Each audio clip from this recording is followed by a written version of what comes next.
I'm Kathy Jones. And I'm Lizanne Sonders. And this is On Investing, an original podcast from Charles Schwab. Each week, we analyze what's happening in the markets and discuss how it might affect your investments.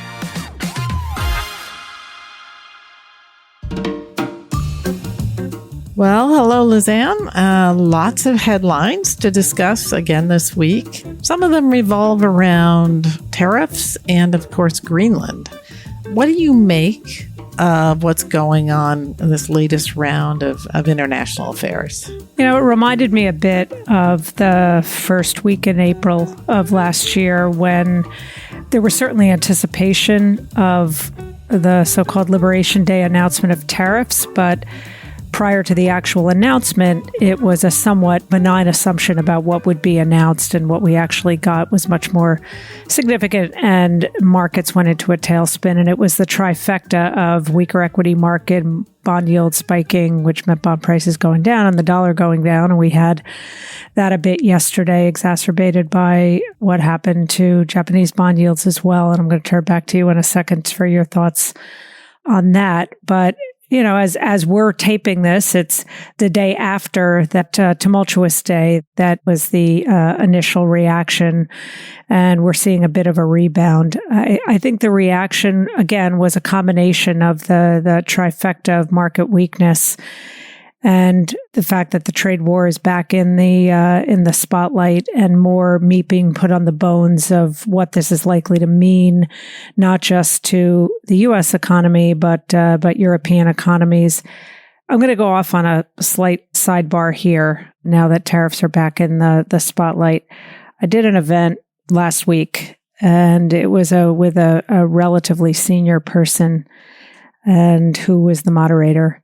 And I made the offhanded comment about, notwithstanding the headlines, you've heard me say this a million times, notwithstanding the headlines of tariffs on, European Union, or tariffs on China, or tariffs on Canada, fill in the blank of the country, the tariff is paid for by the U.S. company. And there have been recent studies that have been done, including recently published in the Wall Street Journal, about the fact that the adjustment by exporters to sort of offer an offset to U.S. companies that are importing goods from their countries accounts for, at best, 4%.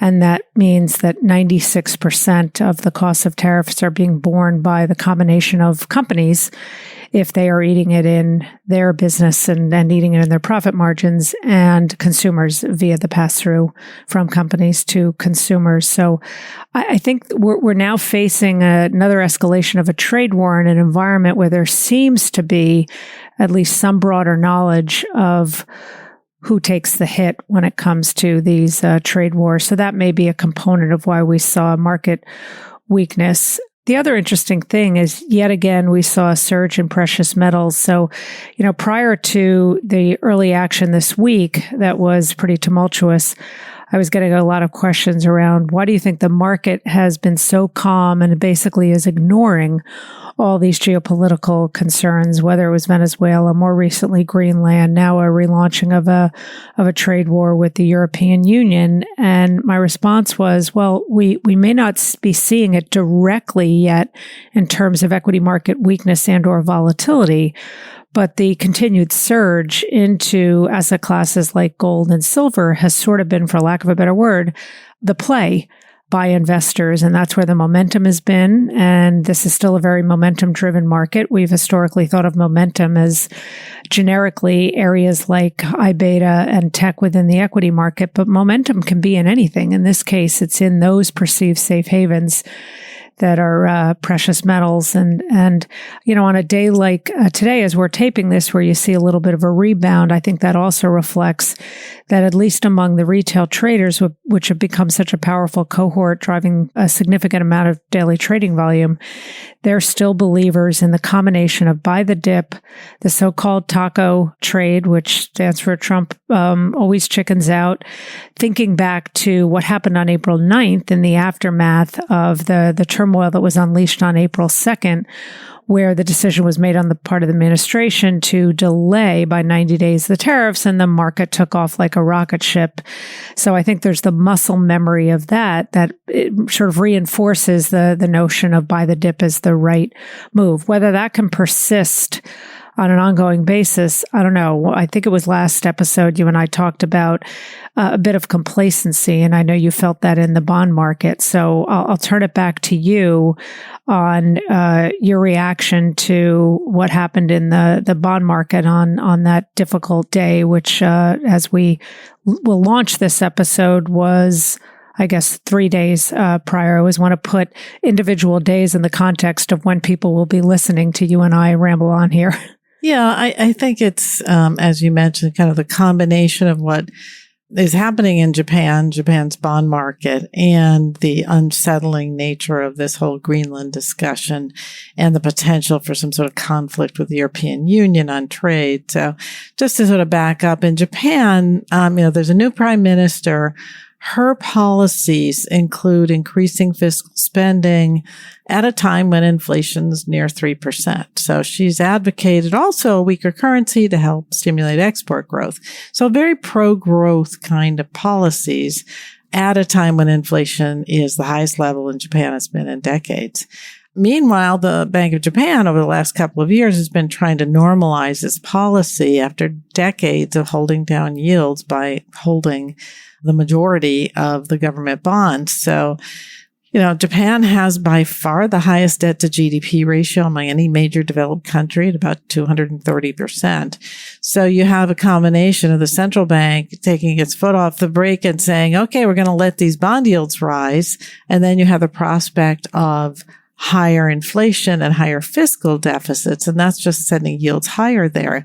And the significance of that to the rest of the world is Japan's market has been something of an anchor in the global bond market. Because yields were so low for so long, Japanese investors were eager buyers of other government bonds, especially U.S. Treasuries. So the idea is if they're going to, repatriate their dollars because their domestic yields are rising relative to everyone else, then that removes that anchor and it allows all the yields to rise in the major developed countries.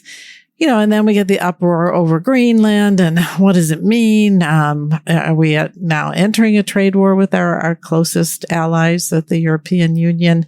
Hard to say how that's going to play out, but it definitely was unsettling because, again, you have a lot of buyers of U.S. Treasuries and U.S. dollars in Europe, European institutions. And in fact, there was one Danish insurance company, I think, that came out and said, well, I'm going to sell all my treasuries now.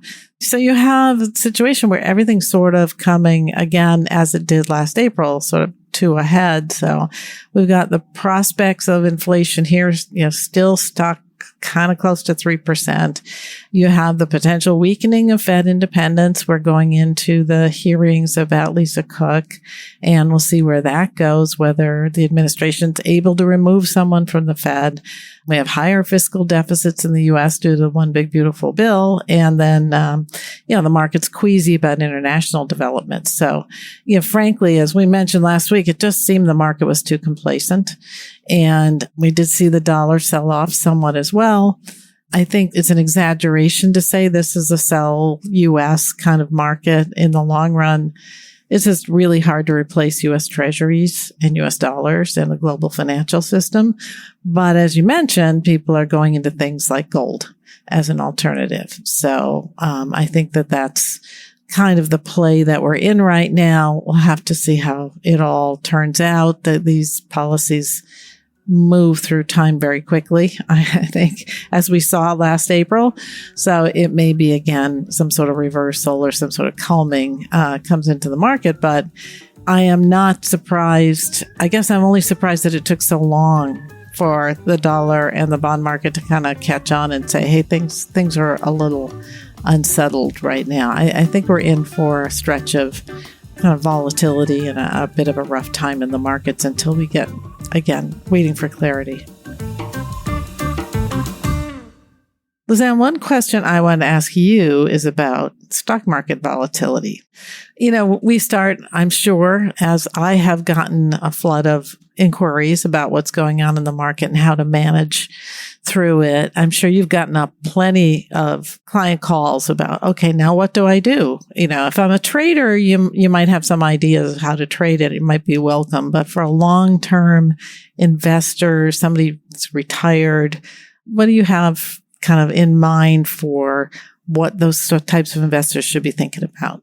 I guess I'd start with what is, for the most part, our bread and butter, our bailiwick, which are longer term investors that take a very disciplined approach, or we at least hope they take a disciplined approach. And one of the messages that we often share is that, volatility is just part and parcel of this thing that is investing. And it's really kind of the price of admission for long-term returns. Now, you tend to get volatility spikes, and then they ease fairly quickly. So they often show up as sort of quick temporary drawdowns, or they come in conjunction with not kind of permanent loss.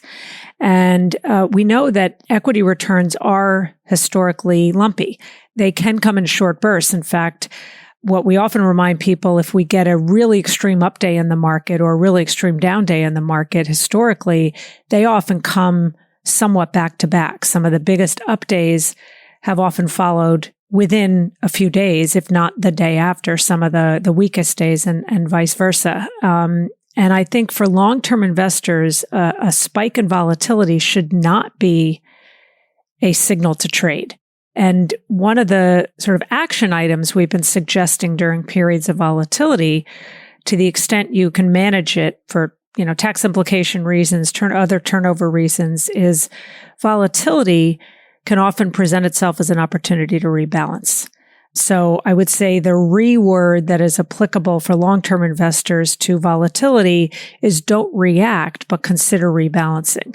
So I call it volatility-based rebalancing, where more quickly your portfolio might get out of whack. Certain asset classes become larger as a share of your portfolio than whatever your strategic asset allocation might be, and vice versa, and underperforming assets. And it's sort of a quick way we can force ourselves to do some rebalancing, which is a version of buy low, sell high, and, add low, trim high.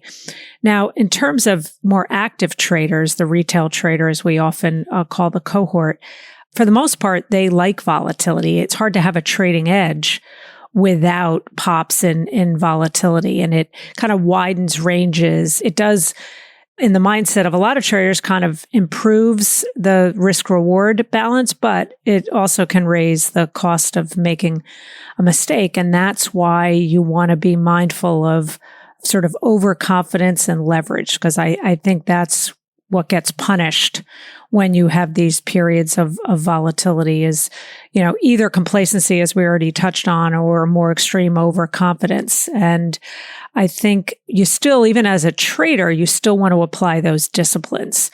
Maybe not long-term strategic asset allocation disciplines, which we talked about with regard to long-term investors, but I think even trading disciplines need to be applied when volatility spikes. And then you've got more in sort of your world, the income-oriented investors that are maybe living off the gains from their portfolio or living off the income associated with it. So that we just need to be mindful of not reacting in particular, and avoid forced selling during downturns, maintain that discipline, and really maybe focus on having asset classes in your portfolio that tend to either be somewhat protected during higher volatile periods or actually represent a bit of an opportunity. So that can be done at the asset class level. That can be done at the factor level. But I think that we sometimes conflate volatility and risk. I mean, again, volatility is sort of the price of admission. It's just a natural part of markets, more so in the equity side of things than the fixed income side of things, although fixed income volatility has had some ripper of periods. But it just means variability of outcomes, where I think true risk is about sort of impairment on a longer term basis. But again, I'd go back to sort of react versus rebalance. And I think rebalance is the right way to approach and a way to take advantage of volatility. Yeah, and I would say, you're right, fixed income can be quite volatile from time to time. But I think one thing people have to think about when they are traders in particular, but even long-term investors, is sizing the position correctly so you can tolerate these swings. Oftentimes, the stock market's had this huge run, right? And people are overweight certain stocks, and they don't realize that they have now expanded their exposure to one or two stocks or one or two categories. And suddenly, when markets get volatile, you're looking at a drawdown you hadn't really imagined could happen because you hadn't really thought that your allocation was that big. And I think sizing positions, whether you're a short-term trader or whether you're a long-term investor, and making sure that that's intact with what you can handle from a risk point of view, is really an important lesson. So, but we have to learn. I feel like we have to learn these lessons over and over again. We do. And that's part of our job, is to remind people, sometimes the tried and true disciplines, diversification and rebalancing, are not the most exciting things to talk about, especially when there's so much else to talk about. And that seems to capture headlines and kind of the mind share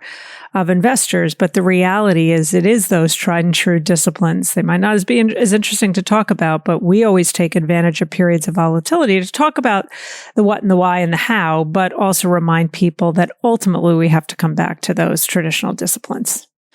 Speaking of the bond market and volatility, I saw that you and our colleague Colin Martin published an article on Schwab.com about some potential pitfalls in the bond market this year in 2026. So do you want to give us a few highlights from that most recent publication?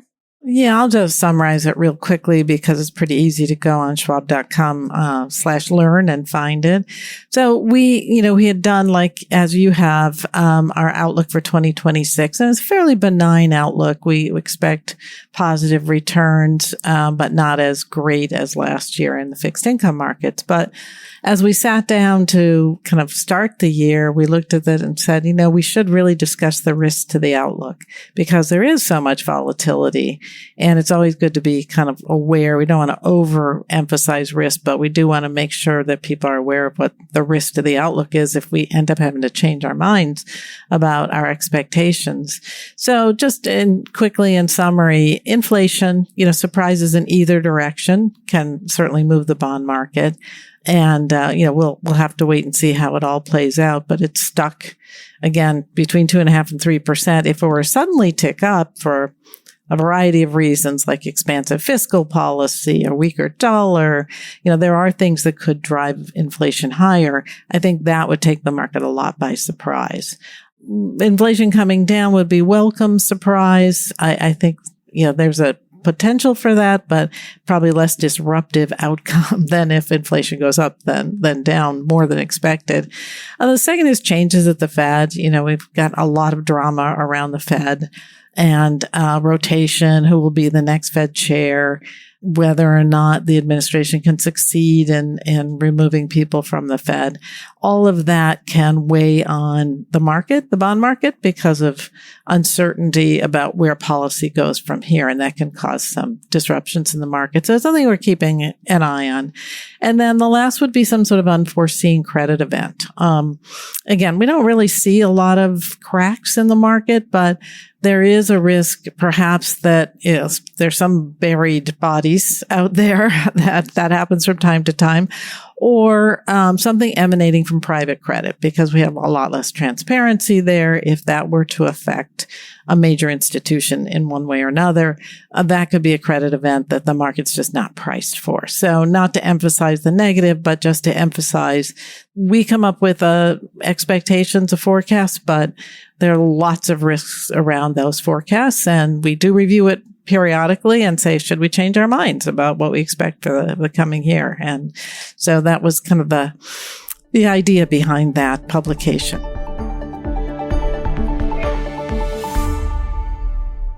So, Lizanne, looking ahead to next week, we've got the FOMC meeting. That is the Federal Open Markets Committee meeting, where they'll likely not cut rates. But what else is on your radar? Yeah, and I agree. I think there's little likelihood that the Fed cuts rate. I think that they've kind of put themselves in a timeout like they did about a year ago after starting an easing cycle that then they paused for quite a few months. So I think that is probably the easiest bet at this point.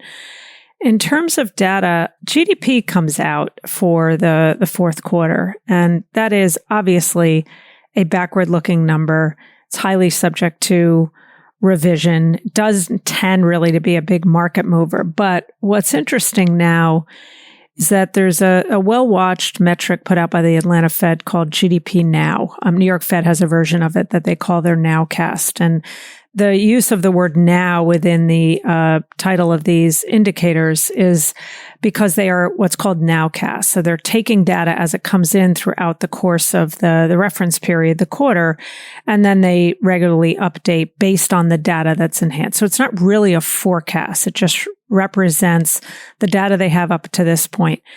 Not exactly sure there's consistency as to the reason, but there's increasingly been a wider spread between GDP Now and the blue chip consensus forecast. In fact, if you just Google Atlanta Fed GDP Now, you can pull up quickly a chart of how it's tracking. And they also always show not just the blue chip consensus at a point in time, but the range around it. Well, right now, GDP Now is tracking at a little more than 5% real growth. And it's only about 1% for the blue chip consensus. So that's an historically very wide gap between the consensus expectation. It's certainly possible the real answer is going to fall somewhere in between, but it wouldn't surprise me if the GDP Now tracker maybe get some adjustments to it, which happens every once in a while. So that'll be interesting to see. Claims is certainly one to continue to watch. That has reinforced maybe the Fed going on hold because initial unemployment claims have continued to move down. We've had a couple of readings in the sub 200,000. We've even had a downtick or two on a weekly basis in continuing claims, although the spread is still wide between the two. And continuing claims it calculates the number of people who have filed for initial claims, have been unable to get a job, so they continue to be on unemployment insurance. We get personal income and spending. We get the PCE price index, which is personal consumption expenditures price index, which is essentially the Fed's preferred measure, even though the consumer price index still tends to be a little more widely watched. We get S&P Global's version of the purchasing managers indexes, both on the services side and the manufacturing side. So see if that corroborates what we have seen with the ISM, the Institute for Supply Management version of those PMIs, which still shows manufacturing in a recession and not having much luck pulling itself out of recession, yet healthier conditions on the services side. And then we get a lot of regional Fed data out. The individual metrics I don't pay as much attention to, but as you and I have talked about, sometimes the verbatims within those readings are interesting from companies in their respective regions. And then on the more popular inflation metrics, we get the producer price index, which predates the release of the consumer price index. So that's between here and our next taping.